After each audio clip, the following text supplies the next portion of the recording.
Yo, you know how you're not allowed to kill people? So instead, we have to get rid of them. But how are we gonna do that? You're the hat.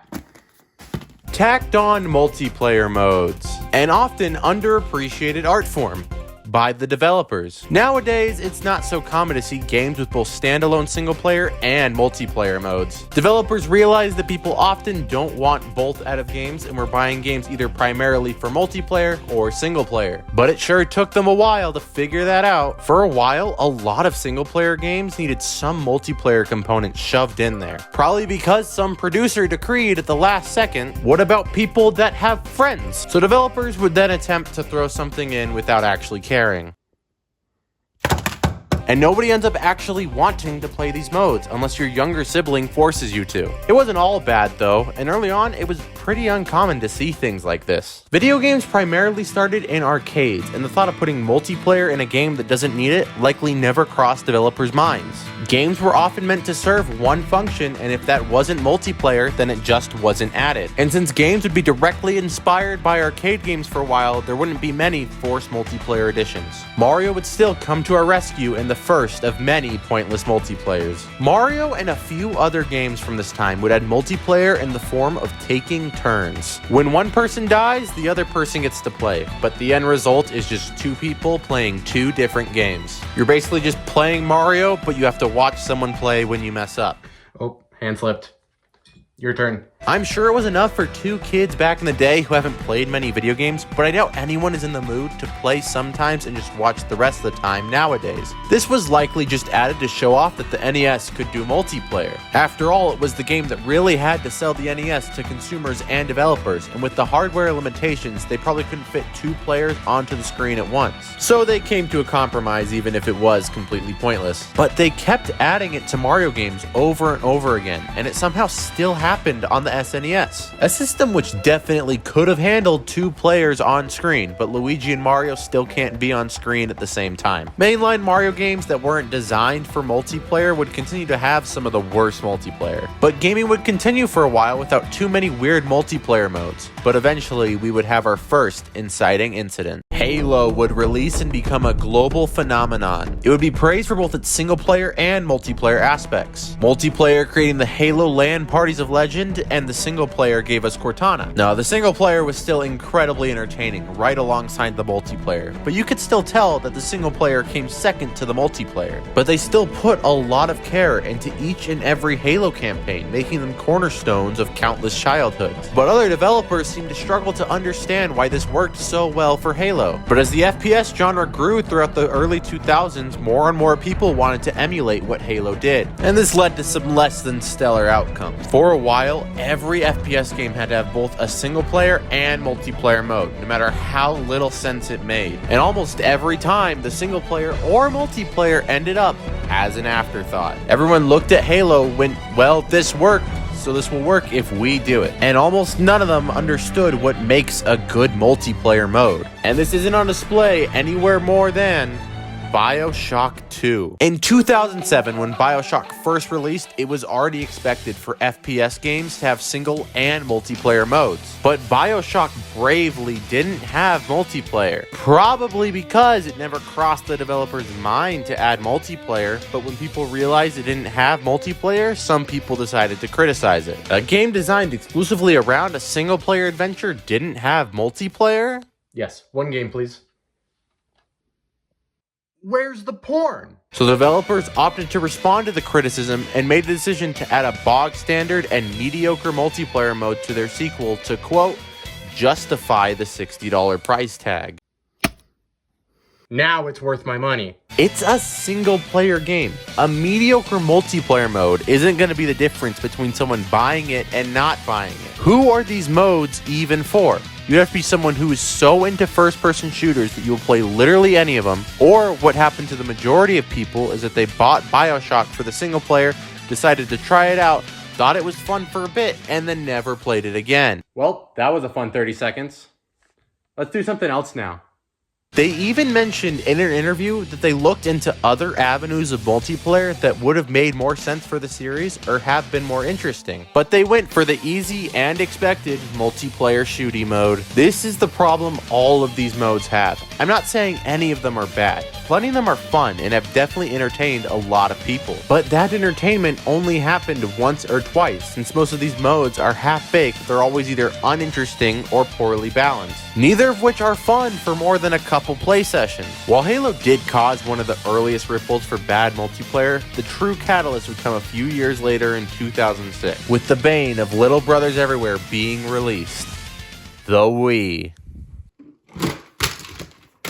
The Wii was pushed hard to casual and non-gamers, and with most of the general populace enjoying spending time with each other, the multiplayer was pushed hard. So Nintendo and many other companies made tons of multiplayer games, and we got a lot of single-player games with pointless multiplayer modes. Now, this did give us the greatest Mario Party game of all time in Sonic and the Secret Rings, but at the same time, we got plenty of completely pointless modes, and none could possibly be more famous than Super Mario Galaxy, a game often lauded as one of the greatest games ever made and a cornerstone of countless childhoods for the older siblings. If you were little brother during this time, you did not get to have fun. Relegated to pointing at the screen. The only things you can do in this game as a second player is shoot starbits and hold enemies in place. You have no other agency over where you can go or what you can affect. You can only hope you can use your Wii pointer function to slightly manipulate things on screen. Not a single little brother had fun during this time. And Nintendo, in their infinite wisdom, realizing the flaws of the system, decided that in Mario Galaxy 2,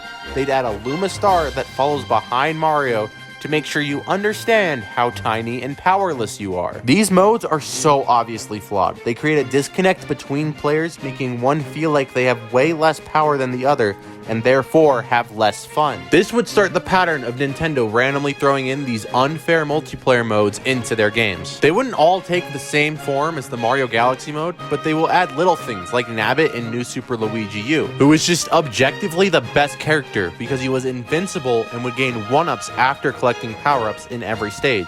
But only one person could play him, yet again creating a disconnect between the players who aren't playing Nabbit versus the one who is. In Captain Toad Treasure Tracker, they have a regular multiplayer mode where player 2 controls Toadette, but then they also have assist mode where player 2 is just like player 2 in Mario Galaxy, except you can throw turnips instead of starbits. Who is gonna pick assist mode over regular 2-player mode unless you are trying to punish someone? There is a mode that is worse than all of these modes though. All of these modes are the same in that they just put a mode on top of the existing gameplay. While it doesn't add much to the game, it never hurts player 1. Only player 2 is left unhappy. But Super Mario Odyssey managed to make both players unhappy. In Super Mario Odyssey's multiplayer mode, player 2 controls Cappy, who is a very important part of Mario's moveset. But since player 2 is now in control of part of your moveset, but still not in control of a meaningful amount of the game, now neither player is happy. It is genuinely more fun for one player to play and the other to leave. It is a complete failure of a multiplayer mode on any level, and hopefully they'll learn their lesson in the future. Some of you may have noticed up to this point, I have neglected to talk about a certain genre of multiplayer modes from Nintendo, because some of the dumbest multiplayer modes are found in the Wii U. The Wii U famously had confusion. What the fuck? Nintendo, needing to alleviate the confusion, wanted to push every possibility with the Wii U gamepad. One of these possibilities was to have someone play on the gamepad while someone else or even multiple other people play on the TV screen. This did result in some great multiplayer modes. Nintendo Land is still talked about for its incredibly fun minigames. But Nintendo wasn't entirely on the mark when it came to all of the multiplayer modes. New Super Mario Bros. U had this worthless platform placing mode that was not fun to use at all, but in theory it should make the game easier. But you need to have some level of coordination with the other players, and since Little Bro was the only person you could trick into playing this mode, play sessions would normally end early. Star Fox Zero made a similar mistake to Odyssey, splitting controlling the ship and controlling the shooting between the two players. But that game did receive a lot of complaints based on the control scheme, and this would make it easier to control, so this one isn't all bad. But there is one terrible Wii U multiplayer that takes inspiration from both Nintendo's bad decision making and bad FPS games. Splatoon! A game known for how many funny ways you can say the title. Sploon. Spooning.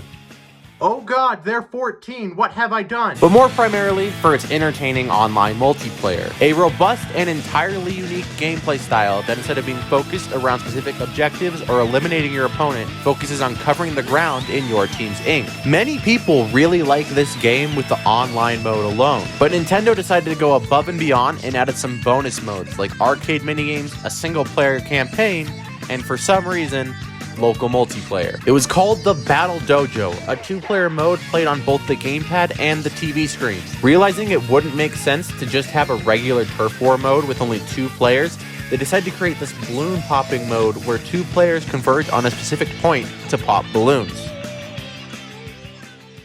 Who is going to want to play this mode? First of all, it's entirely unbalanced. The person on the gamepad can just look up and see where the other person is at any given time, while the person playing on the screen doesn't have any idea what the other person is doing. Second of all, with such an unbalanced mode, large swaths of points are often decided in mere seconds, since killing an opponent is so fast and you spawn far enough away from the balloons that you won't make it back in time for your opponent to steal all of the balloons. And third of all, it takes advantage of none of the unique aspects of Splatoon's gameplay, like every other mode does, and you're left with this half-baked mode that could be in any other shooter. They couldn't have added any options on different modes or let us do anything generally interesting within the mode, just leave us with the worst Wii U gamepad justification ever. Why would you play as Who with a friend? Why would you play any of these multiplayer modes? In fact, why would you play video games at all? You know what, Teddy? We're going outside. We're going to play like real men.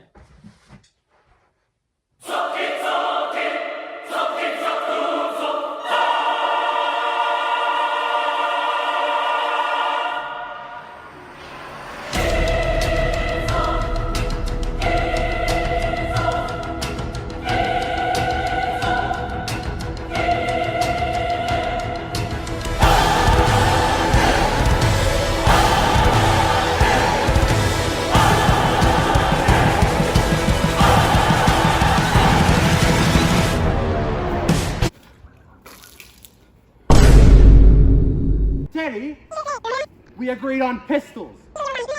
That's cheating. That's not fair.